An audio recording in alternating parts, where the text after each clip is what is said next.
harus move on. Kalian bertiga nggak pernah bantuin bapak ngurus si Rispo, Regen, Dep, Bucek Dep, Penamaya, dan disutradari oleh Monty Tiwa. Ya, GJLS ibuku ibu-ibu guys. Yap, welcome to Strike Movie guys. Hari ini aku Yos mau sharing cerita spill review film GJLS ibuku ibu-ibu yang baru tampil di 12 Juni kemarin guys, dan masih aktif dan mungkin masih ada di bioskop sampai hari ini guys. Aku take video ini di pertengahan atau mungkin 20-an 2 Juli ini guys. Dan film ini film komedi, lucu, kocak, dan banyak hal bagus di dalamnya guys. Oke, GJLS ibuku ibu-ibu. Disclaimer dulu guys ya. Film ini sebenarnya adalah lebih tepatnya pemain dari GJLS ibuku ibu ini adalah juga podcast GJLS guys, dimana Rispo, Regen, sama Hifsi ada di dalamnya guys, menjadi pemain utama di film ini guys. Film ini bercerita tentang awalnya adalah set opening itu kan, ketika ibu dari ketiga orang ini meninggal dunia dan Pak Tio yang menjadi duda akhirnya mengurus kosnya sendiri, karena usaha Pak Tio adalah seorang pengusaha kos gitu kan. Dan sedangkan 3 anaknya Rispo, Regen, sama si Hifsi ini nggak jelas. Yang Regen tuh pawang hujan, Rispo itu pemain judi online, lalu juga si Hifsi ini juga MC acara dangdutan, dimana mereka yang nggak bisa diandalkan untuk meneruskan ataupun mengelola kos-kosan dari Bapak Tio ini guys. Tetapi ketika ibunya meninggal semuanya berantakan, sehingga banyak hal yang terjadi, banyak komplain yang terjadi, sehingga membuat penghuni kos juga merasa gerah dengan kosan itu guys. Lah, singkat cerita ada seorang Fanny yang tiba-tiba datang dan mau menyewa kamar kos. Singkat cerita Fanny jatuh cinta sama Pak Tio pun sebaliknya guys, karena mereka sama-sama saling kesepian, karena Fanny adalah seorang kakak yang harus menghidupi kedua adiknya. Dan lalu juga Pak Tio yang kehilangan istrinya, dan dia juga merasa butuh pendamping hidup yang bisa mengurus kosnya dan bisa mengisi kekosongan hati Pak Tio ini guys. Tetapi ketika anaknya ini gak setuju sama itu, karena Pak Fanny dianggap terlalu muda, dimana usianya itu jauh lebih muda daripada ketiga anaknya ini guys. Dan sedangkan mereka coba cari-cari cara untuk memisahkan kedua orang ini guys, dan dengan berbagai cara, karena Fanny ini awalnya kerja sebagai seorang sales rokok di klub gitu kan, dan juga di beberapa tempat, dan dia juga seorang perempuan yang bekerja apapun itu, intinya dia bekerja untuk menafkahi adik-adiknya guys. Tetapi menjadi konfliknya adalah ketika ada seorang pengusaha besar yang dulunya di masa kecil adalah temannya Pak Tio sendiri, dan ingin membeli kosnya Pak Tio, tetapi berkali-kali ditolak. Singkat cerita dengan manipulasi ini itu Pak Tio bisa mau menandatangani untuk melepaskan kurang lebih 10%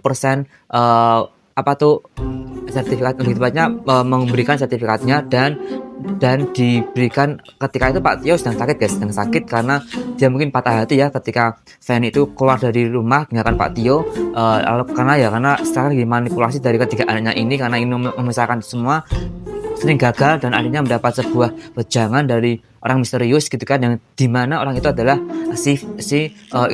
temannya Pak Tio ini. Dan singkat cerita Pak Tio terpisah dari Fanny juga udah kerja di tempat cucian mobil gitu kan, sedangkan Pak Tio juga sakit ke rumah sakit gitu kan, dan sedangkan butuh biaya hidup, biaya obat, biaya rumah sakit, dan harus menjual sertifikatnya ke temannya tadi guys. Dan itu adalah ulah dari manipulasi si perempuan ini. Dan singkat cerita guys, anaknya merasa salah, dan itu semuanya karena gara-gara mereka ingin memisahkan Fanny sama bapaknya, malah seberantakan ini. Bapaknya sakit, Fanny-nya pergi, dan kos-kosannya pun juga satu-satunya penghasilan mereka akan terusik dan akan hilang guys. Singkat cerita mereka berusaha masuk ke rumahnya wanita itu, tetapi sekali lagi orang kaya punya bodyguard, punya satpam gitu kan, tapi entah dengan berbagai cara mereka bisa masuk, dan singkat cerita bisa mendapat sertifikat untuk kembali guys. Dan singkat cerita sampai di situ, tiga anak ini juga bisa mencari Fanny untuk bisa kembali ke bapaknya dan meminta maaf kepada mereka guys. Dan singkat cerita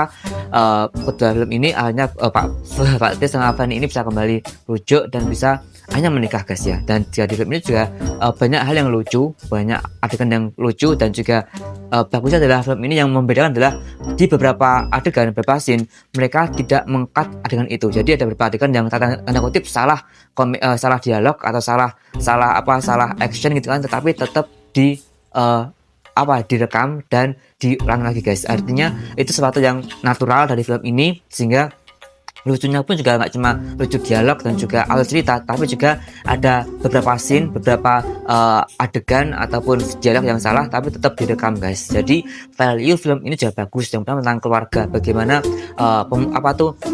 orang tua anak yang sempat renggang, sempat pecah, dan bahkan saudaranya pun juga sempat pecah juga karena sempat berantem juga, saling menyalahkan gara-gara kamu, gara-gara si ini si itu, jadi bapak jadi sakit gitu kan. Jadi mereka senang saling memahami dan mereka berusaha untuk kembali bersatu untuk membuat bapaknya bahagia, dan dengan cara berbagai cara mereka bisa mengembalikan sifat itu. Dan ini adalah yang bagus karena value-nya adalah bagaimana arti keluarga itu sangat penting. Orang tua anak, saudara, kakak, adik itu juga harus saling mengasihi guys. Dan juga ini hal yang bagus ya di film ini. Value yang paling tinggi dari film ini adalah kebersamaan keluarga yang sangat-sangat lebih dari segala-galanya guys ya.